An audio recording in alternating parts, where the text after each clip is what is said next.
하나님께서 주시는 말씀은 창세기 16장 1절부터 6절 말씀입니다. 제가 봉독해 드리겠습니다. 아브라함의 아내 사레는 출산하지 못하였고 그에게 한 여종이 있으니 애굽 사람이요 이름은 하갈이라.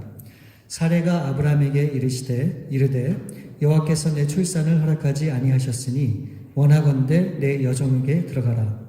내가 혹 그러 말미암아 자녀를 얻을까 하노라 하매 아브라함이 사레의 말을 들으니라. 아브라함의 아내 사레가 그 여종 애굽 사람 하갈을 데려다가 그 남편 아브라함에게 첩으로 준 때는 아브라함이 가나안 땅에 거주한 지 10년 후였더라. 아브라함이 하갈과 동침하였더니 하갈이 임신하매 그가 자기의 임신함을 알고 그의 여주인을 멸시한지라. 사레가 아브라함에게 이르되 내가 받는 모욕은 당신이 받아야 옳도다. 내가 나의 여종을 당신의 품에 두었거늘 그가 자기의 임신함을 알고 나를 멸시하니 당신과 나 사이에 여호와께서 판단하시기를 원하노라. 아브라함이 사레에게 이르되 당신의 여종은 당신의 수중에 있으니 당신의 눈에 좋을 대로 그에게 행하라 하매 사레가 하갈을 학대하였더니 하갈이 사레 앞에서 도망하였더라. 우리 참으로 좋으신 아버지 감사합니다. 이렇게 아름다운 주일을 주시고 또 우리 주 앞에 예배하길 원합니다.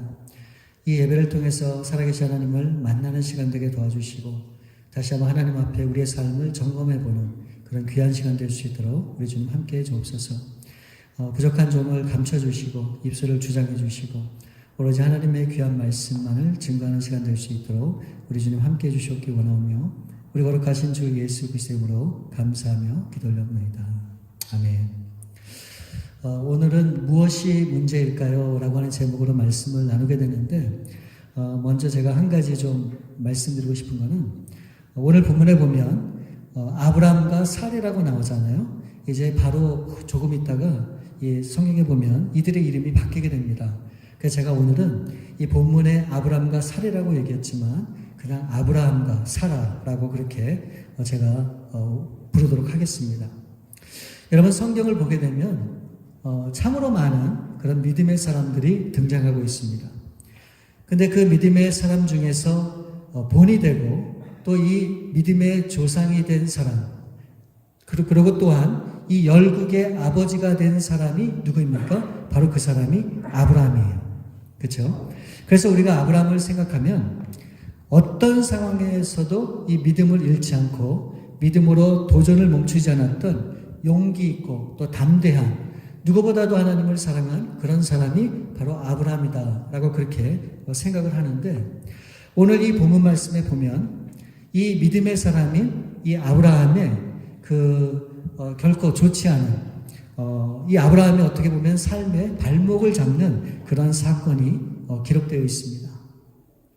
아브라함이 그의 아내 사라의 여종 하갈을 취해서 그 임신을 하게 되는 이야기가 이제 오늘 본문의 내용인데 여러분 당시에 이 족장 시대 때는요 이 만일 부인이 이 자녀를 낳지 못하게 되면 첩을 두어서 그 아이를 낳을 수 있는 경우가 종종 있었습니다. 그렇게 보면 이 아브라함이 이 여종 하갈을 취해서 임신을 하게 된 것은 그다지 잘못된 일이 아닐 거다라고 우리가 그렇게 생각을 할 수 있는데 이 성경은 바로 이 사건이 이 아브라함의 인생에 있어서 정말 씻지 못할 큰 실수와 후회를 남긴 사건으로 그렇게 분명히 보고 있습니다. 그 이유가 뭘까요? 그것은 아브라함은 하나님이 주신 그 약속을 저버리고 아내 사라의 여종을 첩으로 삼았기 때문에 그래요. 그래서 이 여종 하갈을 통해서 아이를 낳게 되는데 바로 이것이 문제였다라고 그렇게 성경은 말씀하고 있는 겁니다. 여러분 결국 이 일로 인해서 어떤 일이 벌어지게 되었는가 우리가 역사를 보게 되면 너무 잘 알 수 있죠. 바로 이 하갈에서 태어난 바로 이 이스마엘 그 후손들을 통해서 그 사람들은 누굽니까? 오늘날의 아랍인들이에요. 오늘날의 이슬람권 사람들. 그리고 이 사라를 통해서 난 이 이삭의 후손들 그러니까 지금의 이스라엘이죠. 이 아랍권의 이 이슬람권과 이 이스라엘 나라와의 이 갈등이 이때로부터 시작이 돼서 4,000년이 넘도록 지금까지 그 갈등이 계속되고 있다고 하는 것을 우리가 너무너무 잘 알고 있죠. 바로 이 한 사람의 실수로 인해서 결과적으로 수많은 사람들에게 큰 고통을 안겨주게 되는 그 계기가 바로 오늘 장면이라고 하는 거예요. 하나님이 약속을 주셨지만 그 약속을 소홀히 여기고 인간적인 방법을 내세울 때 결국 어떤 결과가 나타나게 되는지를 우리 가운데 분명히 보여주는 말씀이라고 그렇게 생각이 됩니다. 그래서 오늘 이 말씀을 통해서 우리가 받아야 되는, 생각해야 되는 교훈이 무엇인지를 두 가지를 놓고 우리가 함께 살펴보기 원합니다. 바로 그 첫 번째는 하나님의 약속, 그 뜻을 찾는 길은 시간의 문제가 아니라 바로 우리의 인내에 달려있다라고 하는 사실을 우리는 분명히 알아야 됩니다. 하나님께서는 이 아브라함을 75세 때 하나님이 약속하신 자손에 대한 그런 약속을 주시게 되죠. 그리고 이 아브라함은 이 약속의 말씀을 마음에 품고 이제 하란을 떠나서 가나안 땅에 들어오게 돼요. 근데 가나안 땅에 와서 딱 보니까 기근이 너무너무 심한 거예요. 도저히 살 수 있는 땅이 아니었었죠. 그래서 이 아브라함이 어떻게 합니까? 이 발걸음을 애굽으로 옮기게 돼요. 근데 이 애굽에 내려가는데 이 아브라함의 아내인 이 사라가 좀 예뻤다고 성경에 기록하고 있잖아요. 그러니까 혹시라도 그 아내를 취하고 자신을 어떻게 할까봐 이 아브라함이 이 꾀를 내죠. 어떻게 합니까? 자신의 아내를 누이라고 속이게 됩니다. 그래서 결국 이 일로 인해서 이 아브라함이 이 애굽의 바로 왕에게 어떤 대가를 받게 됩니까? 창세기 12장 16절에 보면 이에 바로가 그로 말미암아 아브라함을 후대함으로 아브라함이 양과 소와 노비와 암수 나귀와 낙타를 얻었더라. 결국 이 일로 인해서 수많은 재물과 재산을 이 아브라함이 얻게 되는데 그 중에 한 가지가 뭐라고 얘기합니까? 여기 보니까 노비라고 얘기하고 있어요. 노비는 뭡니까? 노예라고 하는 얘기예요. 그러니까 그때 이 아브라함이 그 받게 된 그 노예 중에 한 명이 오늘 본문 말씀에 등장하는데 그 사람이 누구라고 얘기합니까? 바로 그 사람이 사라의 여종 애굽 사람인 하갈입니다. 이제 이 아브라함과 사라가 이제 가나안 땅에 와서 이제 잘 정착해서 산 지도 이제 10년이라는 시간이 흘렀어요. 비록 노예 신분이기는 하지만 그때 이제 같이 온 이 하갈, 이 종도 10년이라는 시간 동안에 이 사라를 잘 섬기고 받들면서 그렇게 정성으로 섬기는 그런 삶을 살게 됩니다. 이제 모든 것이 다 안정이 됐죠. 이제 잘 정착해서 살만하지만 이 아직까지도 이 아브라함과 이 사라에게는 한 가지 부족한 게 있었어요. 바로 그것은 하나님이 자손을 주시겠다고 약속을 하셨는데 아직 그 일이 이루어지지 않은 거예요. 그래도 이 아브라함과 사라는 벌써 10년이나 됐는데 그 하나님의 약속을 잊지 않고 지금까지 기다렸다고 하는 것은 여러분 이건 보통 사람이 할 수 있는 게 아니죠. 여러분 한번 생각해 보세요. 하나님이 여러분에게 뭔가를 약속을 하셨는데 10년이라는 시간 동안에 응답이 없단 말이에요. 그럼 여러분들은 어떻게 생각하시겠습니까? 아마 포기했거나 어쩌면 하나님이 주신 그 약속을 아예 잊어버리고 생각하지 못할 수도 있지 않을까 하는 그런 생각이 들어요. 정말로 이 기약 없는 시간을 마냥 기다릴 사람이 얼마나 있겠습니까?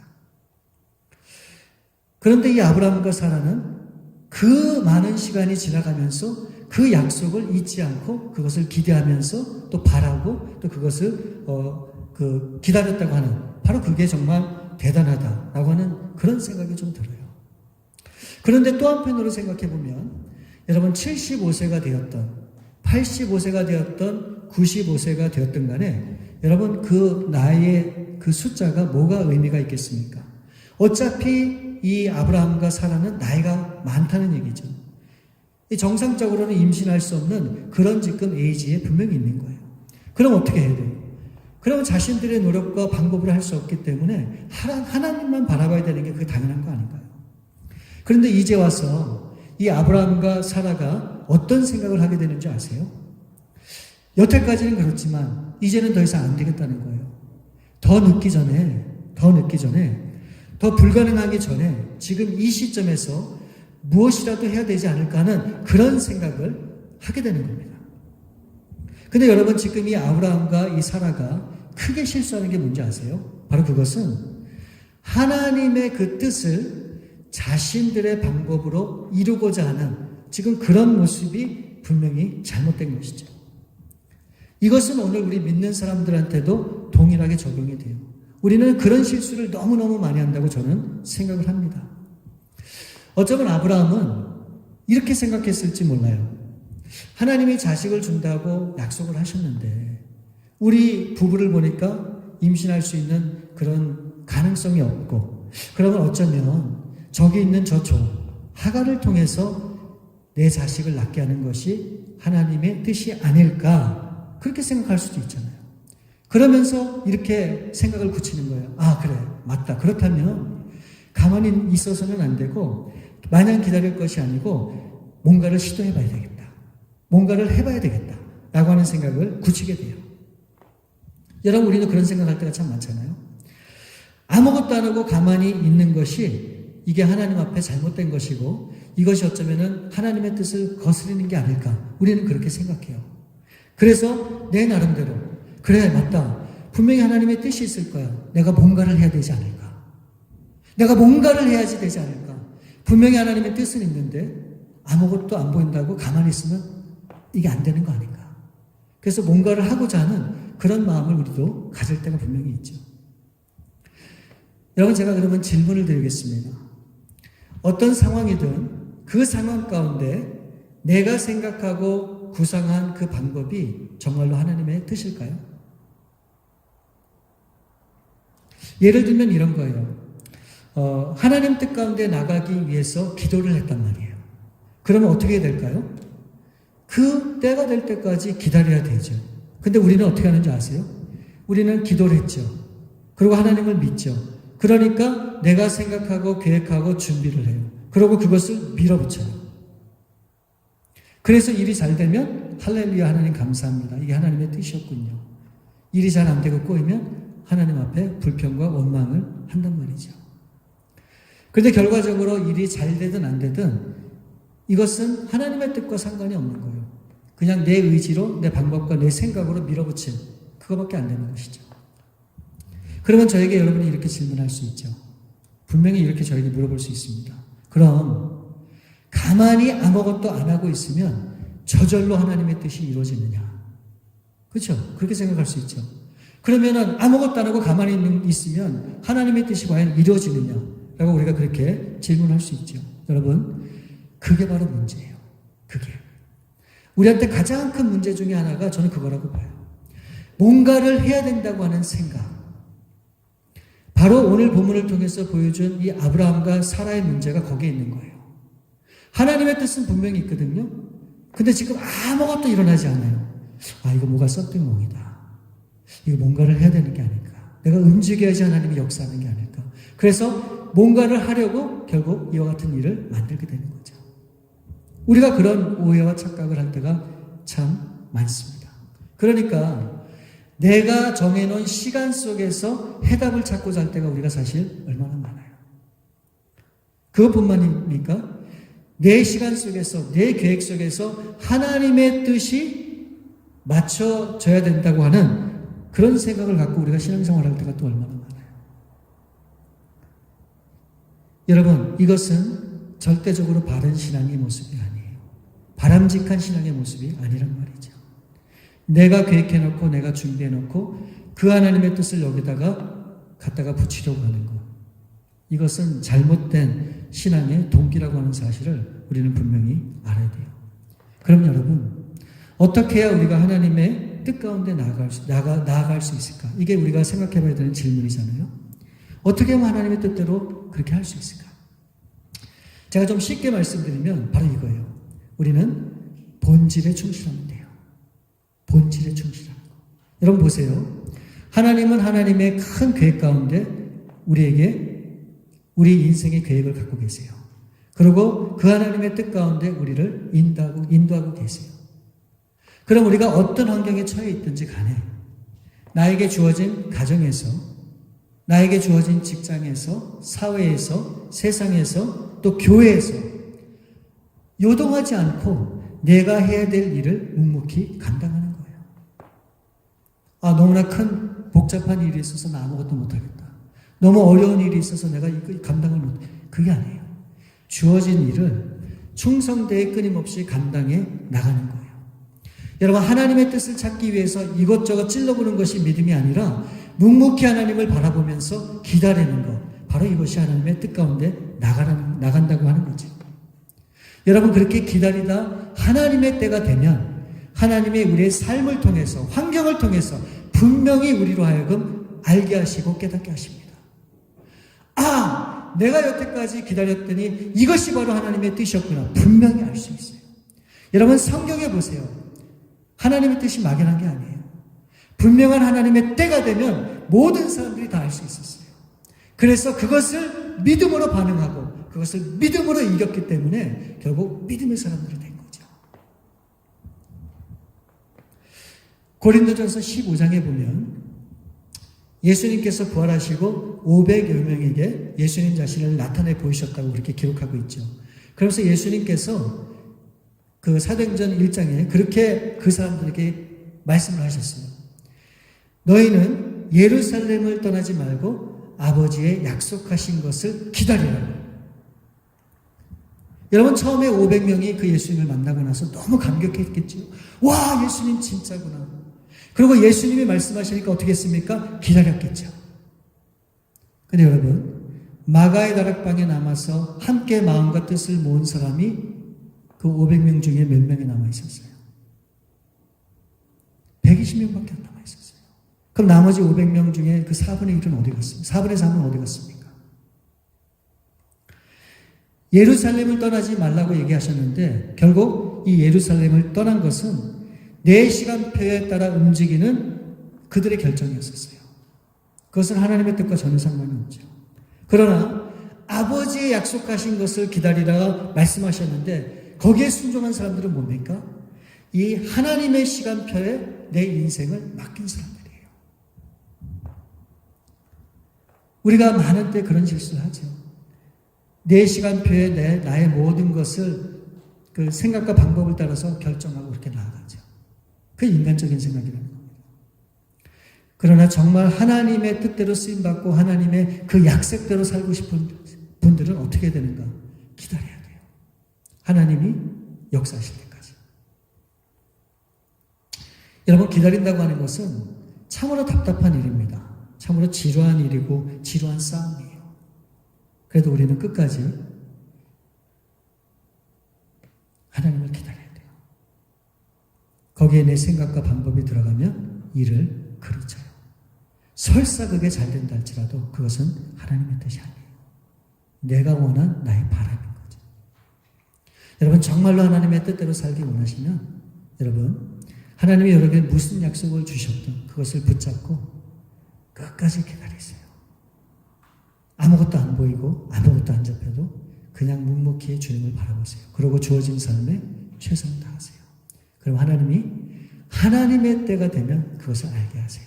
그리고 보여주시고 그걸 통해서 믿음으로 승리할 수 있도록 우리를 이끌어 주십니다. 그래서 끝까지 하나님을 바라보시고 기다리실 수 있는 저와 여러분들 될 수 있기를 우리 주님의 이름으로 축원을 드립니다. 우리가 생각해 봐야 되는 두 번째 교훈은 무엇인가? 바로 그것은 하나님의 뜻을 찾는 것, 하나님의 약속을 바라보는 그거는 환경이 아니라 우리 마음에 달려있다고 하는 것을 우리는 분명히 알아야 돼요. 여러분, 지금 이 아브라함과 이 사라의 모습을 보면서 무엇이 문제라고 생각하십니까? 이 아브라함이 처해 있는 상황과 환경이 문제가 아니죠. 바로 이 아브라함의 믿음, 그 마음 중심이 문제라고 저는 그렇게 생각을 해요. 때로 우리는 어려움을 만나면 어떻게 합니까? 그 어려움을 탓하죠. 그런데 그 아무리 어려움을 준 그 환경을 탓해도 여러분 그 환경이 바뀝니까? 잘 안 바뀌어요. 환경은 그대로 있단 말이죠. 그래서 사람들이 생각하는 방법이 있어요. 환경을 극복해 나가면서 믿음으로 이겨야지 라고 하기보다 어떻게 하는 줄 아십니까? 지름길을 찾아요. 지름길. 그 지름길은 무엇인가? 타협이에요. 이 세상과 타협하면서 혹 하나님이 기뻐하는 일이 아니더라도 그게 세상적인 방법이라도 그것을 따라가려고 하는 그런 마음을 갖는단 말이죠. 그러니까 일단은 나에게 닥친 현실이 너무너무 중요하고 내가 당장은 살아야 되고 또 내가 당장은 성공을 해야 되기 때문에 동기야 어떻든 간에 어떻게 합니까? 그 결과에만 집착하는 거예요. 그래서 자기 인생의 계획표를 만들고 그 계획표대로 나가고자 부단히 노력을 합니다. 그게 뭐예요? 거기에는 하나님이 안 계세요. 나라고 하는 나밖에 없는 거예요. 나의 욕심이죠. 사라가 아브라함에게 뭐라고 얘기합니까? 2절 말씀에 보니까 사라가 아브라함에게 이르되 여호와께서 내 출산을 허락하지 아니하셨으니 하나님이 내 태를 막아서 이 자식을 낳을 수 없게 됐다고 누구 탓을 합니까? 하나님 탓을 지금 이 사라가 하고 있는 거예요. 이 모든 상황은 내가 만든 게 아니라는 거죠. 하나님이 만드셨으니까 하나님 탓으로 돌리는 겁니다. 책임을 전가하는 거예요. 여러분, 아담과 하와가 이 선악과를 따먹고 범죄함으로 어떻게 해요? 핑계를 대잖아요. 이 하와는 뱀 때문에 그랬다는 거예요. 이 아담은 저 여자 때문에 그랬다는 거예요. 이게 오늘날의 우리 인생의 가장 큰 걸림돌이 되는 게 아닌가요? 우리가 지금 이렇게 살아가는 이 환경, 바로 이것이 세상 탓이라고 얘기해요. 이렇게 힘든 이유가 바로 이 환경 탓이라고 얘기를 하는 거예요. 내가 매일 이렇게 스트레스 받으면서 갈등을 겪는 것이 사람 탓이라고 얘기하는 거죠. 그렇기 때문에 내가 이렇게밖에 신앙생활을 할 수 없는 것, 바로 이렇게밖에 살 수 없는 것, 그 이유를 끊임없이 찾는 것이 바로 우리의 모습일 때에도 있다라고 하는 겁니다. 근데 여러분, 진짜 신앙은 뭔지 아세요? 변명을 하는 게 아니에요. 누구 탓하는 게 아닙니다. 제가 예전에도 말씀드렸지만 그냥 있는 그대로 받아들이는 거예요. 그리고 그것을 인정하는 겁니다. 근데 여러분, 사람은 그렇게 하지 못했죠. 오히려 이 아브라함에게 한 가지를 제안해요. 굉장히 인간적인 생각과 방법이죠. 뭐라고 얘기하는 겁니까? 2절 말씀에 다시 보시면 하나님께서 내 출산을 막았기 때문에 나로서는 어떻게 할 수 없다. 그러니까 내게 좋은 방법이 있으니까 내 여종 하갈, 그 여자 뒤에서 자식을 낳아라. 아브라함, 너 그 여자와 동침해. 그렇게 얘기하는 거예요. 여러분, 사실 이 아브라함도 이와 비슷한 생각을 한 적이 있어요. 창세기 15장에 보면 하나님이 자식을 주시겠다고 약속을 하셨는데 아무도 없잖아요. 그러니까 이 아브라함이 어느 날은 그렇게 생각했어요. 자식을 주지 않았는데 혹시 나에게 신실한 종, 저 엘리에셀이 나의 상속자가 아닐까? 그래서 하나님 앞에 물었어요. 하나님, 저 엘리에셀이 나의 대를 이을 상속자가 아닙니까? 라고 했더니 하나님이 뭐라고 얘기했는지 아세요? 창세기 15장 4절 말씀에 분명히 말씀해 주셨어요. 여호와의 말씀이 그에게 임하여 이르시되 그 사람이 내 상속자가 아니라 내 몸에서 날 자가 내 상속자가 되리라 하시고, 그러니까 엘리에셀 그 사람이 너 상속자가 아니고 내 몸에서 날 자가 내 상속자가 될 거라고 하는 것을 분명히 보여주셨어요. 그럼 여기서 얘기하는 내 몸은 누굴까요? 여기서 얘기하는 내 몸은 아브라함과 사라를 얘기해요. 왜요? 이들은 한 몸을 이룬 부부이기 때문에 그렇죠. 그런데 2절 하반절에 보면 이 아브라함이 오늘 본문에 뭐라고 얘기하는 거예요? 하라가 그렇게 하라고 얘기하니까 이 아브라함이 사라의 말을 들으니라. 그렇게 하겠다고 동조하고 따라가는 거예요. 이 사라의 제안을 받아들이는 그런 아브라함의 모습을 보게 되는 거죠. 어쩌면 아브라함이 이렇게 생각했을지 몰라요. 내 몸에서 태어나는 그 사람이 내 상속자가 될 거라고 그렇게 말씀을 했기 때문에 비록 하갈이기는 하지만 그의 몸을 빌려서 내 자식이 거기서 태어난다면 그렇게 큰 문제가 되지 않을 수도 있겠다. 그렇게 생각했을지는 몰라요. 이게 아브라함의 생각이죠. 마태복음 2장에 보면 여러분 동방박사의 얘기가 나와요. 이들은 별을 따라 이 동방으로부터 가고 있었는데 마지막에 큰 실수를 합니다. 이들은 매일 별을 보고 별이 인도하는 대로 그 길을 따라가잖아요.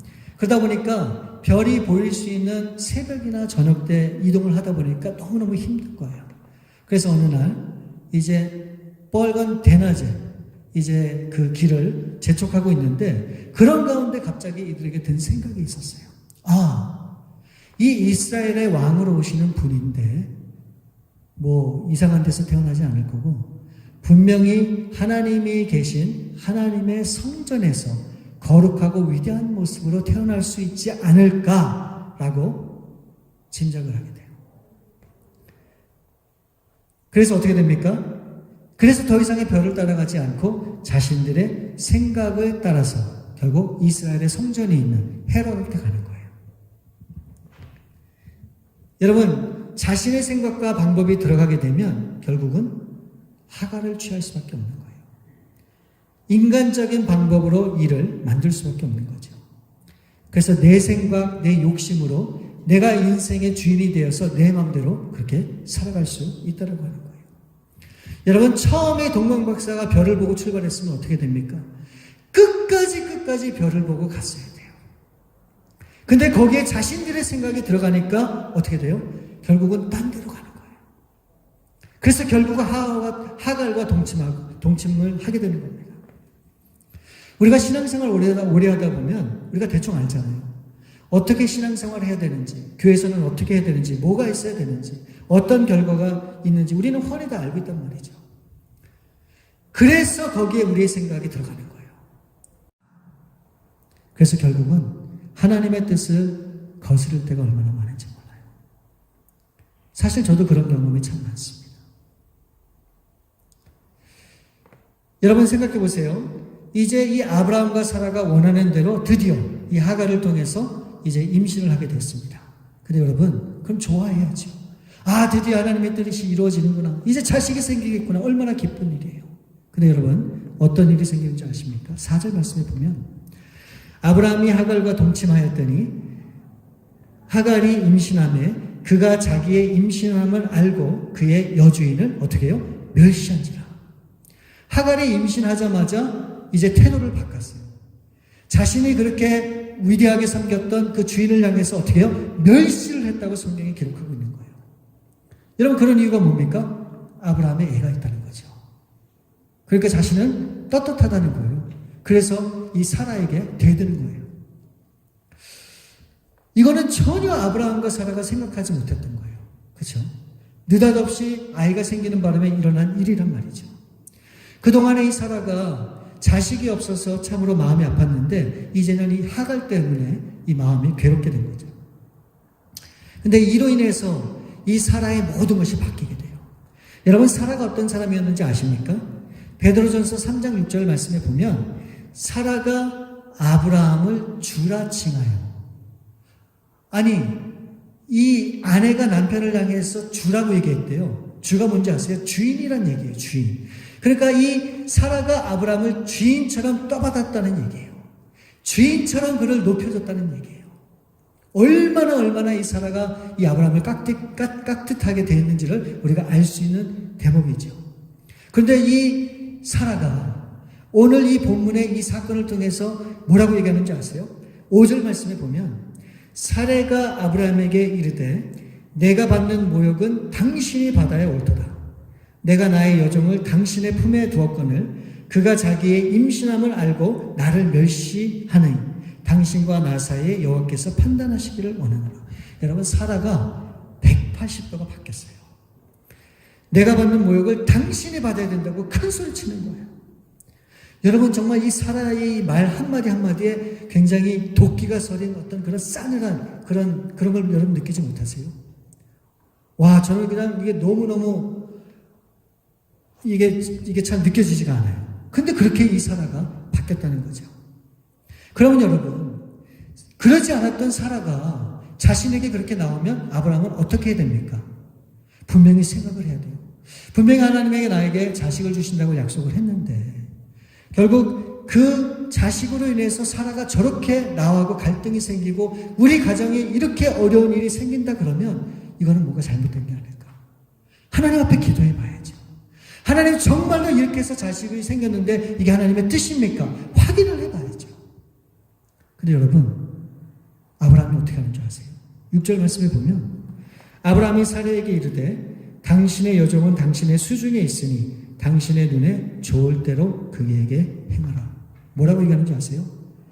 사라, 당신 마음대로 해. 그 사람 당신 종이잖아. 그러니까 하고 싶은 대로 해. 여러분, 이게 아브라함의 모습이라는 게 상상이 되세요? 여러분, 아브라함이 어떤 사람입니까? 믿음의 사람이에요. 어떤 경우에도 불평하지 않고 군말하지 않고 오로지 하나님 바라보며 믿음 안에 살기를 다짐했던 사람이 아브라함이에요. 근데 지금 뭐라고 얘기하는지 아세요? 마음대로 해. 당신 좋을 대로 하라고 이렇게 얘기하는 거예요. 이게 말이 돼요? 너무너무 무책임한 그런 아브라함의 모습을 우리가 지금 보고 있는 거예요. 아브라함이 그런 적이 없었거든요. 여러분, 우리가 하나님의 뜻을 구하지 않고 주어진 환경만 바라보면서 우리가 그렇게 살아갈 때 우리의 인생이, 우리의 본성이 그렇게 무너질 수 있다고 하는 것을 분명히 보여주는 거예요.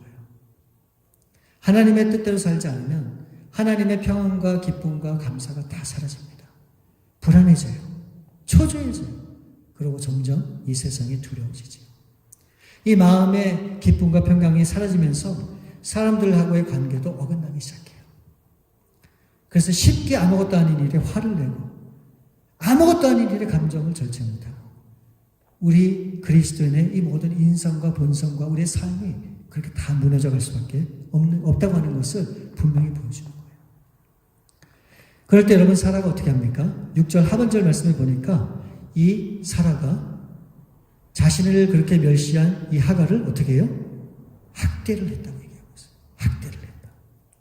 성경에는 자세하게 기록되었지 않지만 얼마나 심하게 학대를 했으면 이 하갈이 임신을 했음에도 불구하고 어떻게 해요? 도망갔다고 얘기하고 있어요. 집을 뛰쳐나갔대요. 물론 이 하갈이 종이기 때문에 당연히 자기 마음대로 그렇게 할 수 있는 게 아니에요. 근데 오직했으면 이 하갈이 그 학대를 견디지 못하고 집을 도망나갑니다. 여러분, 생각해 보세요. 믿음의 가정이고 그 화목했던 이 아브라함의 가정이 어떻게 됐습니까? 통지박산이 난 거예요. 바로 하나님의 뜻을 따라보고자 하는 그런 마음이 없었기 때문에 이 모든 것들이 결국은 무너지게 된 겁니다. 여러분, 이에 대해서 우리가 너무너무 중요한 말씀을 우리 로마서에서 찾을 수 있어요. 로마서 12장 2절 말씀에 보면 너희는 이 세대를 본받지 말고 오직 마음을 새롭게 함으로 변화를 받아 하나님의 선하시고 기뻐하시고 온전하신 뜻이 무엇인지 분별하도록 하라. 오늘 이 시대를 향해서 우리가 변화를 해야 되는데 이 변화를 위해서 우리 하나님이 우리에게 요구하시는 것이 무엇인가? 분명히 말씀하고 있습니다. 마음이라고 얘기하고 있어요. 오직 마음을 새롭게 해야 된다고 얘기하고 있는 거예요. 결국 우리의 이 마음이 하나님의 선하시고 기뻐하시고 온전하신 뜻이 무엇인지를 알 수 있게 해준다는 거예요. 이게 얼마나 중요한지 몰라요.